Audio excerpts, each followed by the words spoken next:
Trump के खिलाफ America की सड़कों पर आखिर हजारों की तादाद में क्यों उतरे लोग? जी हाँ, ये एक अहम सवाल है और इसका जवाब जानना जरूरी है। आदाब, नमस्कार, स्वागत है आपका। सोशल मीडिया प्लेटफॉर्म देख रहे हैं आप, मैं हूं आपके साथ सना वारिस। ईरान और इजराइल वॉर में अमेरिका की एंट्री का दुनिया भर में मुखालिफत देखने को मिली, विरोध प्रदर्शन देखने को मिला।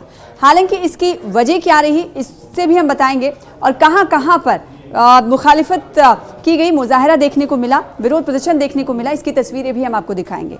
तेहरान से लेकर कराची तक और पेरिस से लेकर ग्रीस तक ट्रंप के एक्शन का विरोध देखने को मिला। लोग बड़ी तादाद में, बड़ी संख्या में सड़कों पर उतरते हुए देखे गए।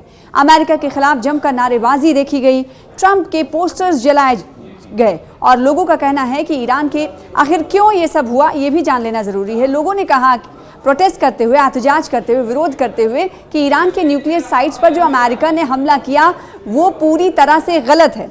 अमेरिका द्वारा, आपको बताएं कि ईरान के एटमी साइट्स पर, 3 एटमी साइट्स पर ताबड़तोड़ हमले किए गए थे, हवाई हमले किए गए थे। उसके बाद अमेरिका के यानी उनके ट्रंप के देश के भीतर ही विरोध की आवाज़ें तेज़ होती हुई दिखाई दी। इतवार को न्यूयॉर्क शहर की सड़कों पर सैकड़ों लोग युद्ध के खिलाफ, जंग के खिलाफ जोरदार विरोध प्रदर्शन करते हुए नजर आए। ऑपरेशन मिडनाइट हैमर के विरोध में निकाले गए इस मार्च में एहतजाजी मुजाहिरीन ने, प्रोटेस्टर्स ने हैंड्स ऑफ ईरान और stop the war on Iran जैसे मैसेज वाले पोस्टर्स और बैनर अपने हाथों में लेकर रखे थे और लहराते हुए नजर आए। इस विरोध प्रदर्शन में, इस प्रोटेस्ट की गूंज सिर्फ ईरान तक, जैसे कि हमने आपको बताया आपसे कुछ देर पहले कि ईरान तक ही सीमित नहीं रही, महदूद नहीं रही, बल्कि प्रदर्शनकारियों ने इसराइल की नीतियों और गजा में मिलिट्री एक्शंस के खिलाफ भी जमकर नारेबाजी की। बीते सप्ताह हमने देखा, बीते हफ्ते यानी गुज़िश्ता हफ्ते अमेरिकी सेना ने ईरान के 3 न्यूक्लियर साइट्स, जिनमें फोर्दो, इस्फहान और नतांज जैसे अहम एटॉमिक साइट्स थे, जिसे एक तरफा तौर पर मिलिट्री एक्शन के जरिए निशाना बनाया गया था और जिसका नाम अमेरिका ने दिया था ऑपरेशन मिडनाइट हैमर। अमेरिका के मुताबिक ये कार्रवाई ईरान की परमाणु क्षमता को कमज़ोर करने के मकसद से की गई थी, लेकिन इस कदम ने आलमी सतह पर, अंतर्राष्ट्रीय स्तर पर तनाव को गहरा कर दिया, कशीदगी को गहरा कर दिया। न्यूयॉर्क के लोगों ने इस कार्रवाई को आक्रामक और असंवैधानिक, गैर कानूनी करार देते हुए अमेरिकी सरकार की आलोचना की है, तनकीद की है, नुक्ताचीनी की है। कई प्रोटेस्टर्स ने, प्रदर्शनकारियों ने इस हमले को युद्ध को न्योता और मानवता के खिलाफ कदम बताते हुए उनकी तरफ से आवाज़ बुलंद की गई। इस प्रदर्शन की, इस एहतजाज की खास बात ये रही कि बड़ी तादाद में लोग फ़लस्तीनी झंडे लेकर भी पहुंचे हुए थे। प्रदर्शनकारियों ने न सिर्फ ईरान पर किए गए हमलों का विरोध किया, नाराज़गी जताई, बल्कि गजा पट्टी में इसराइल द्वारा चलाए जा रहे सैन्य अभियानों पर भी उनकी तरफ से रद्द-ए-अमल का इजहार किया गया, तीखी प्रतिक्रिया दी गई। इन तमाम प्रोटेस्टर्स का कहना था कि अमेरिका की ओर से इसराइल को खुला समर्थन यानी खुली हिमायत और सैन्य कार्रवाई की छूट देने से पूरा पश्चिमी एशिया धधक रहा है। प्रदर्शन में कौन कौन शामिल था, ये भी जान लेना ज़रूरी है कि क्या आवाम सड़कों पर उतरे या फिर कुछ और कार्यकर्ता भी इस प्रोटेस्ट में नजर आए। प्रदर्शन में आपको बताएं कि नौजवानों के साथ साथ मानवाधिकार कार्यकर्ताओं, मुस्लिम समुदाय और यहूदी शांति ऑर्गेनाइजेशन तक की भागीदारी देखने को मिली। और ईरान पर हमला करके अमेरिकी राष्ट्रपति की कुर्सी खतरे में आई क्या, ये एक अहम सवाल खड़ा हुआ। क्या इसी वजह से ट्रंप की तरफ से हमने देखने को मिला कि एक लड़की पर भी वो काफ़ी गुस्सा करते हुए नजर आए और साथ ही साथ ट्रंप की तरफ से कहा गया उस लड़की को, क्या तुम पागल हो गई हो, इस तरह के इजहार ख्याल करते हुए नजर आए डोनाल्ड ट्रंप। यानी उनके खिलाफ जब प्रोटेस्ट हो रहा था, उनके खिलाफ जब आवाज़ उठाई जा रही थी, ट्रंप काफ़ी बरहम नजर आए और एक लड़की को भी उन्होंने इन अल्फाज से नवाजा।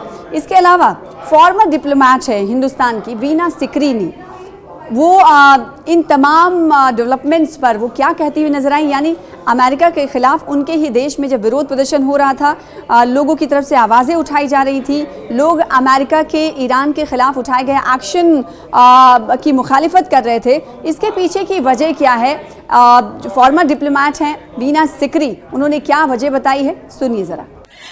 Yes, it is true that President Donald Trump has announced a ceasefire. As it seems to be his popular way of doing things, he announced the ceasefire before either Iran or Israel had had the chance to respond to the ceasefire proposal. So for some time after the ceasefire proposal, there was complete uncertainty because the attacks were still continuing from both sides, Israel on Iran and Iran on Israel. Then Israel accepted the ceasefire. They made a statement now. They had a meeting of their cabinet, Prime Minister's cabinet, and they have announced that we are adhering to the ceasefire, but we will respond to any violations. The news coming in is that while we know that Iran attacked the American base in Qatar last night, although there was not much damage, and while there is some indication that Iran is willing to accept the ceasefire, but violations and attacks on Israel are continuing. And there is also a simultaneous statement from America saying there seems to be 400 kilograms of uranium missing and so on, and talking about the way this can make nuclear bombs. So there are a lot of question marks and uncertainty, but overall I do very much hope that what President Donald Trump has announced will prevail, and soon, within a few hours, everything will settle down. There will be no further violations, and then the talks can start. Israel has also said in its statement that all the objectives have been achieved. Well, this is one thing. All the three sides are claiming that their objectives have been achieved.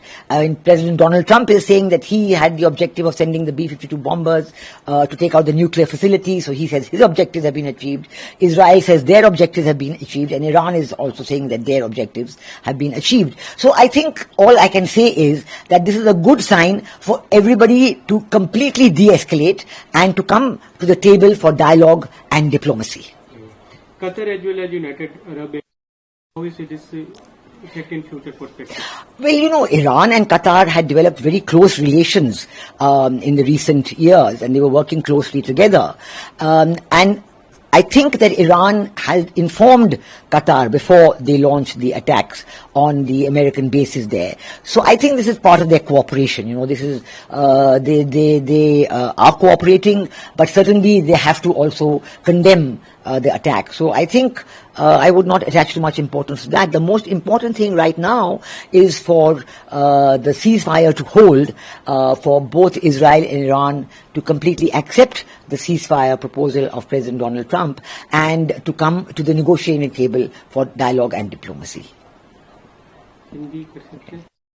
President Donald Trump ने आज घोषणा की कि Iran और Israel के बीच जो युद्ध चल रहा था उसमें सीज फायर होगा और होना ही चाहिए। एक तरह से उन्होंने दबाव भरे अंदाज में बात कही थी। अभी के जो इजरायल की तरफ से स्टेटमेंट है उन्होंने तो मान लिया, लेकिन ताजा हालात आप कैसे देखते हैं? जी, आपने बिल्कुल सही कहा कि प्रेसिडेंट डोनाल्ड ट्रंप ने एक युद्ध विराम अनाउंस किया है। उन्होंने कहा, उनके बयान में कहा गया है कि युद्ध विराम हो रहा है और हो गया है और सब ठीक हो जाएगा।